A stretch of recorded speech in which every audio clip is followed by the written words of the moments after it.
ओ देश मेरे तेरी शान पे सदके कोई धन है क्या तेरी धूल से बढ़ के, तेरी धूप से रोशन तेरी हवा पे जिंदा, तू बाग है मेरा मैं तेरा परिंदा।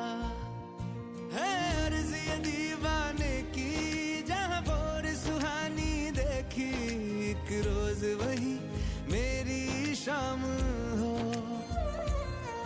कभी याद करे जो जमाना माटी पे मर मिट जाना, जिक्र में शामिल मेरा नाम हो।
माता या आपल्या पिढ्यावर आलेली आहे आणि म्हणून तो त्या आजीला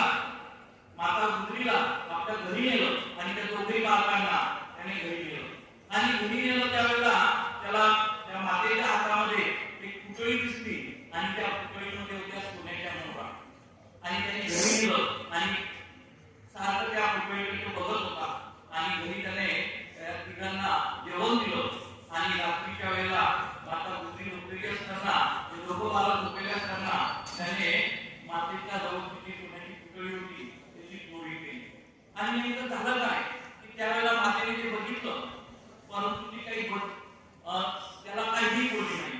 सकाळ झाली आणि त्यावेळेला मातेने सांगितलं त्याला की माझ्या बिछाण्यावरची जी सोन्याच्या मोहरांची पुतळी होती ती या ठिकाणी चोरीला गेली आहे. तसं पाहिलं तर मातेने सर्व चोरी करताना त्याला पाहिलेलं होतं गंगुलीला, परंतु त्या ठिकाणी त्याने सांगितलं की तुम्ही असं कसं म्हणताय, माझ्या घरातून तुम्हाला आश्रय दिलं, जेवण दिलं, झोपायला दिलं आणि कशी चोरी होऊ शकते.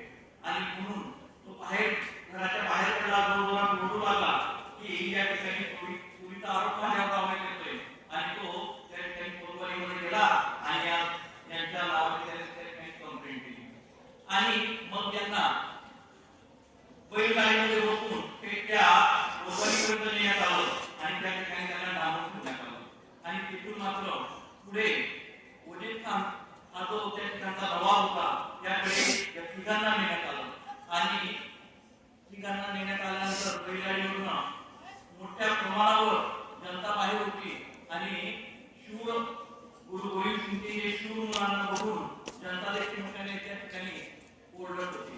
जात असताना नेमकं झालं काय की पुढे ज्या वेळेला त्या नवाब समोर हजर करण्यात आलं, त्यांना विचारण्यात आलं की तुम्हाला इस्लाम धर्म स्वीकारायचा आहे आणि इस्लाम धर्म जर तुम्ही स्वीकारला तर तुम्हाला त्या ठिकाणी आम्ही स्वतंत्र करून टाकू, मोकळं करू, तुम्हाला मदत केले ठेवणार नाही. परंतु एक 6 वर्ष या बालकांना आणि त्या मातेला त्या ठिकाणी ठेवण्यात आलं.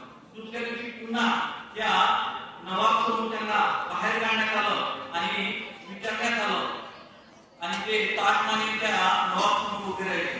त्यावेळेला नवाबाचा जो सहकारी होता त्याने सांगितलं की मान खाली झुका आणि सलाम करा या नवाबाला, परंतु त्यांनी मान खाली झुकवली नाही आणि मान न झुकवता ते ताटमाने उभे राहिले आणि आम्हाला आमचा धर्म प्रिय आहे आणि पुन्हा त्यांना वापस करण्यात आलं आणि त्या ठिकाणी एक भिंत बांधण्यात आली. त्या भिंतीला छोटंसं त्या ठिकाणी खिडकी ठेवण्यात आली जेणेकरून वागताना ते आपलं वाकूनच त्या ठिकाणावरून येऊ शकतात एवढीच जागा त्या ठिकाणी ठेवण्यात आली.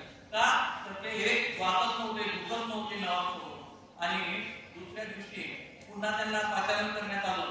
परंतु हे दोघेही शूर मुलं यांनी केलं काय की त्यांनी डोकं पुढे न करता आधी आपले पाय बाहेर टाकले, त्या खिडकीमधनं पाय बाहेर काढले, नंतर डोकं बाहेर काढले, परंतु त्या नवाब समोर ते झुकले नाही. आणि म्हणून त्यांना सांगण्यात आलं की आम्ही तुम्हाला खूप संपत्ती देऊ, तुम्ही तर छोटे छोटे मुलं आहात, तुम्ही आमचा धर्म स्वीकारा, आपल्या धर्माचं रक्षण करा. परंतु हे मुलं रटून राहिले आणि आपल्या धर्माविषयी त्यांना खूप अभिमान होता. परंतु त्या ठिकाणी नंतर झालं काय की या नवाबाने सांगितलं की यांचं शिरछेद करा, असं सांगण्यात आलं. परंतु त्या ठिकाणी नवाबाचा जो सहकारी होता त्याने सांगितलं की लहान बालकं आहेत, यांना आपल्या धर्माप्रमाणे छोट्या छोट्या बालकांना शिरछेद करता येणार नाही आणि म्हणून यांना त्या ठिकाणी एका भिंतीमध्ये यांना काढून टाका असं सांगण्यात आलं आणि त्या ठिकाणी भिंतीचं काम सुरू करण्यात आलं आणि त्या भिंतीमध्ये यांना उभं करण्यात आलं आणि ती भिंत बांधत असताना ती भिंत गुडघ्यापर्यंत आली आणि त्यावेळेला हे दोघंही मुलं त्या आतमध्ये त्या बांधकाम कारागिरांना सांगत होते की ही भिंत तुम्ही जर का बांधत आहात तर ही भिंत इतिहासामध्ये या भिंतीचं मोठ्या प्रमाणावर वर्णन असेल आणि या भिंतीचा एक इतिहास असेल. ही भिंत अतिशय चांगली बांधा, सरळ बांधा, परंतु ते गुडघ्याजवळची भिंत वाकडी होणार होती आणि म्हणून त्याने सांगितले ही भिंत तुम्ही सरळ बांधा जेणेकरून या भिंतीचा इतिहास लिहिला जाईल. आणि त्यावेळेला गुडघ्यांना कळणारी जी भिंत होती त्या ठिकाणी त्या मुलांचे गुडघे जे आहे ते गुडघे टाकले जेणेकरून ती भिंत सरळ येईल, गोलंदामध्ये येईल आणि पुढे मात्र त्या ठिकाणी ती भिंत त्यांच्या पोटाजवळ आली आणि वरपर्यंत छातीपर्यंत आली. त्यावेळेला जो मोठा जो होता जोरावर सिंग, त्याचं वय 9 वर्ष होतं आणि फतेह सिंग त्या जोरावर सिंगकडे बघून त्या ठिकाणी जोरावर सिंगच्या डोळ्यामध्ये मात्र अश्रू होते आणि अश्रू आपल्या मोठ्या भावाच्या डोळ्यात बघून त्या ठिकाणी याला देखील थोडं वेगळं वाटलं आणि हा जो फतेह सिंग होता त्या जोरावर सिंगला म्हटलं की तू का रडत आहेस, तुझ्या डोळ्यात का असू, तर त्याने सांगितलं की तू माझ्यानंतर या भूतलावर जन्म घेतला, माझ्यानंतर तुझा जन्म झाला, मी आधी या भूतलावर आलो, परंतु तू माझ्या आधी इथून जातोय. कारण काय, त्याची भिंत त्याची हाईट कमी असल्यामुळे, छोटा असल्यामुळे ते लवकर त्या ठिकाणी गुदमरणार होता. कारण की त्याच्या नाकाजवळची भिंत, त्याच्या चेहऱ्यासमोरची भिंत लवकर येणार होता छोटा असल्यामुळे. आणि म्हणून हा माझ्यानंतर या भूतलावर आला आणि माझ्या आधी याला या जगाचा निरोप घ्यावा लागला, म्हणून त्या ठिकाणी त्याला दैवलं. परंतु त्याने सांगितलं की नाही, आपण शूर वापर केले आहोत, तू त्या ठिकाणी माझ्याविषयी त्या ठिकाणी दुःख अजिबात वाढू नको. आणि असं करीत असताना पूर्ण ती भिंत उचलण्यात आली आणि ती भिंत त्या ठिकाणी पूर्णपणे म्हणजे डोक्याच्या वर गेली. त्या ठिकाणी त्यांना बंदिस्त केलं, पूर्णपणे कोणत्याही प्रकारचं त्यांना ऑक्सिजन मिळणार नाही अशा पद्धतीने ती भिंत बांधण्यात आली आणि त्या ठिकाणी त्यांना त्या आतमध्ये ठेवलं. आणि झालं काय की नीतीचे खेळ बघा की काही दिवसांनी ती भिंत खाली पडली, तरी देखील जे दोघं मुलं त्या ठिकाणी जिवंत होती म्हणजे गुदमरलेली अवस्थेत होती, खाली पडलेली होती. आणि त्यावेळेला राजाने नवाबने त्या ठिकाणी आदेश प्रमाण सोडला की यांचं ज्या परिस्थितीमध्ये आहे त्या परिस्थितीमध्ये शिरछेद करा. आणि त्यांना त्या ठिकाणी शिरछेद दोघांचाही केला.